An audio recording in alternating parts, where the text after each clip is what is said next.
Bismillah, Assalamualaikum warahmatullahi wabarakatuh.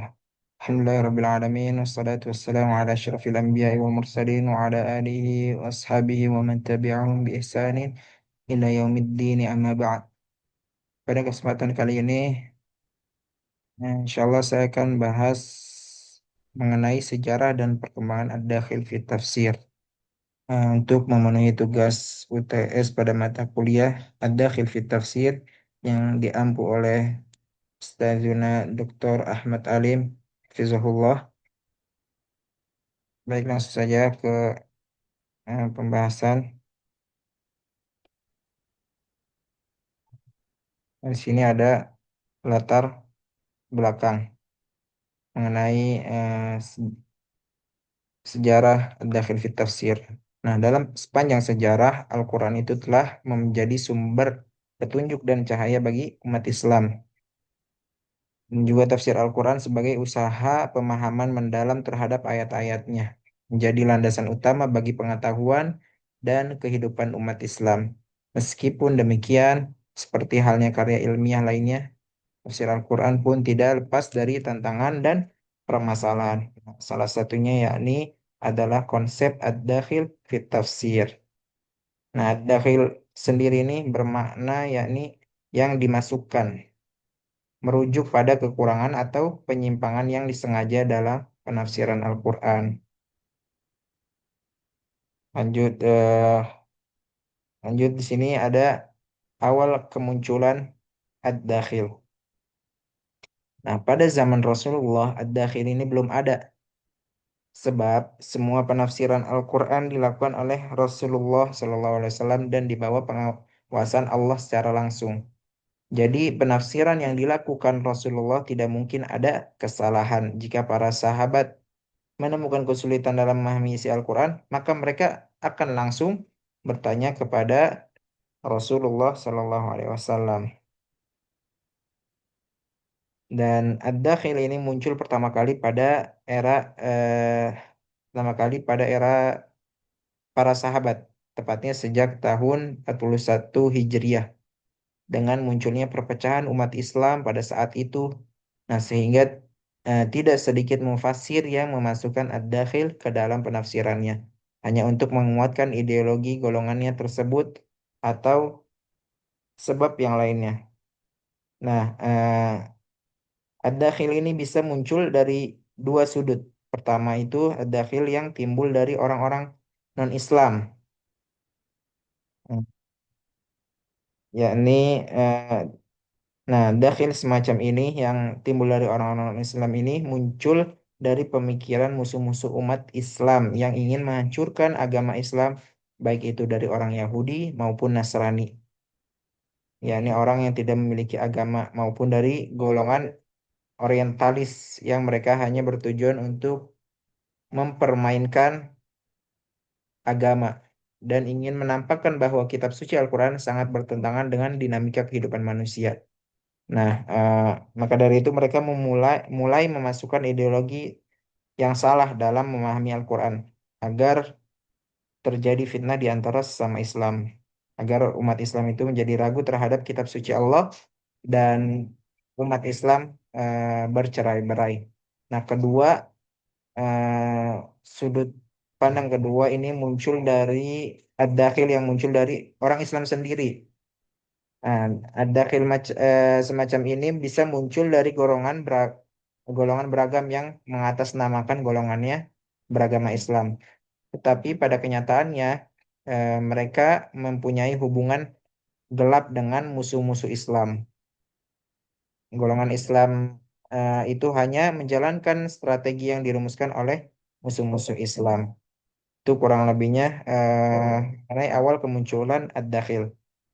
Kemudian setelahnya itu perkembangan ad-dakhil fi tafsir.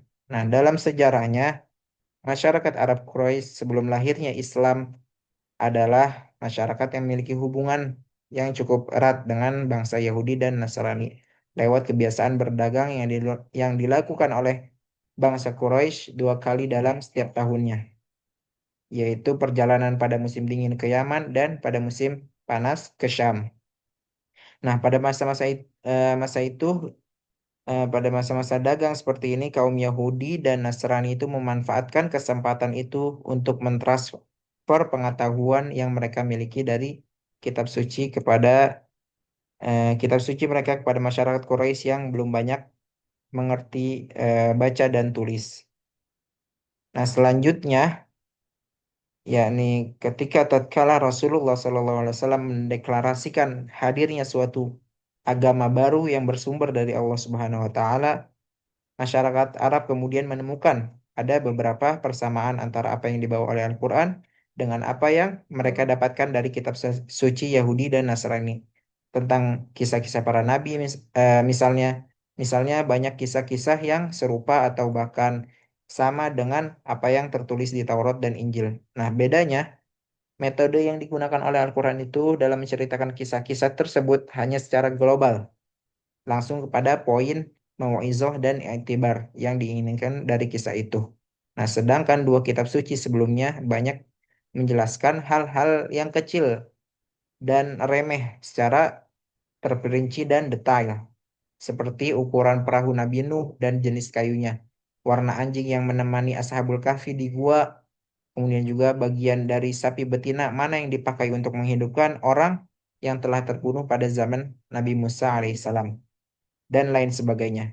Nah, dengan metode pengisahan Al-Quran ini yang bersifat global tersebut, mereka yang memiliki rasa ingin tahu lebih bertanya kepada para ahli kitab tentang penjelasan yang detail dari apa yang diceritakan oleh Al-Quran secara global. Nah, kemudian seiring dengan masuknya para ahli kitab ke dalam Islam, ajaran agama Yahudi dan Nasrani yang mereka bawa dapat dengan mudah diceritakan kepada kaum muslimin. Dan puncaknya itu terjadi pada masa pembunuhan Utsman bin Affan tahun 41 Hijriah, yang dimana kaum ahli kitab yang masuk Islam secara munafik mulai berani memasukkan ajaran-ajaran baru yang kemudian merusak kemurnian ajaran Islam dengan terang-terangan. Nah, pada masa itu dan setelahnya, riwayat-riwayat Israiliyat dan hadis-hadis palsu mulai tersebar dengan mudah. Dan kemudian masyarakat semakin dibuat bingung untuk membedakan antara hadis yang benar-benar bersumber dari Rasulullah dan riwayat-riwayat palsu yang diselundupkan oleh golongan munafikin dan para pembenci Islam.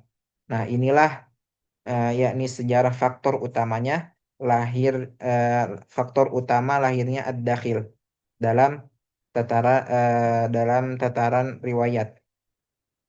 Nah, kemudian sementara sejarah yang menjadi penggerak utama lahirnya ad-dakhil ini dalam tataran pemikiran dimulai ketika kaum muslimin terpecah menjadi banyak sekte dan golongan akibat kekacauan politik yang saat itu terjadi. Nah, di antara sekte atau golongan tersebut yang terkenal ada 5, yaitu Ahli Sunnah, Mu'tazilah, Syiah, Murji'ah, dan Khawarij. Nah, kelompok ini terkenal eh, dan kelompok terkenal lainnya itu ada seperti Jabariyah, Batiniyah, Musyabbihah, dan lain-lain sebagainya. Eh, Besarnya itu berasal dari kelima kelompok utama itu.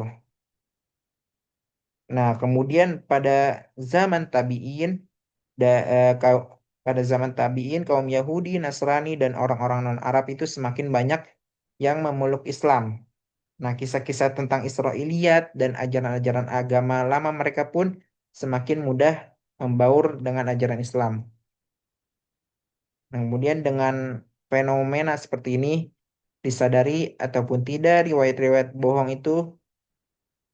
bohong dan pemahaman yang menyimpang mulai merasuk dalam penafsiran Al-Quran.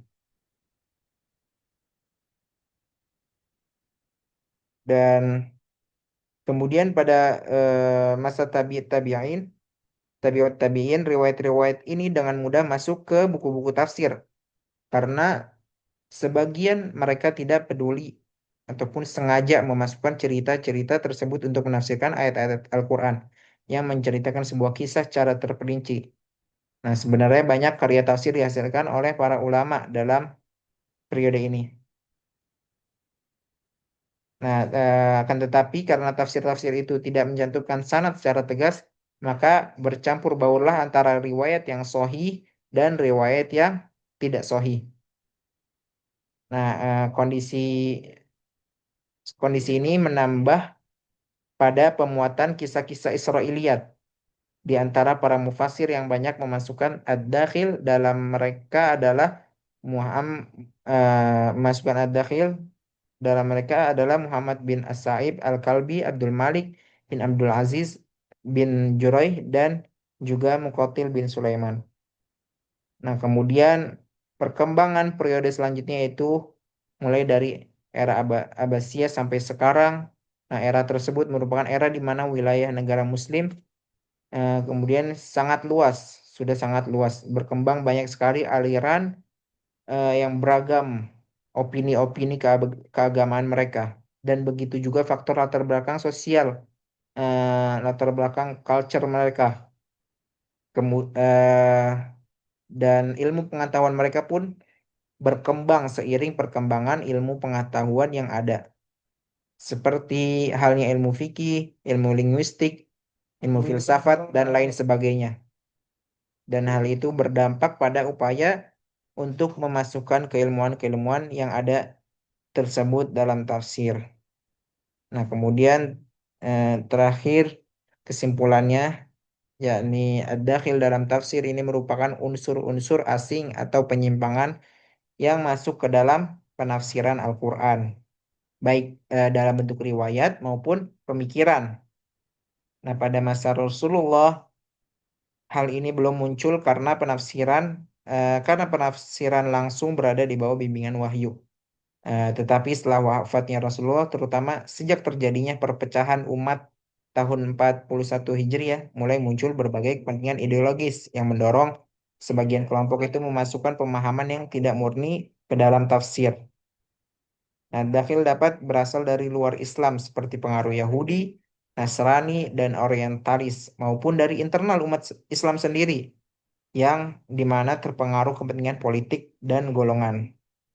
Nah, kemudian seiring perkembangan sejarah, ad-dakhil semakin meluas melalui masuknya riwayat Israiliyat, eh, yakni hadis palsu, serta penafsiran yang dipaksakan sesuai dengan mazhab atau aliran tertentu.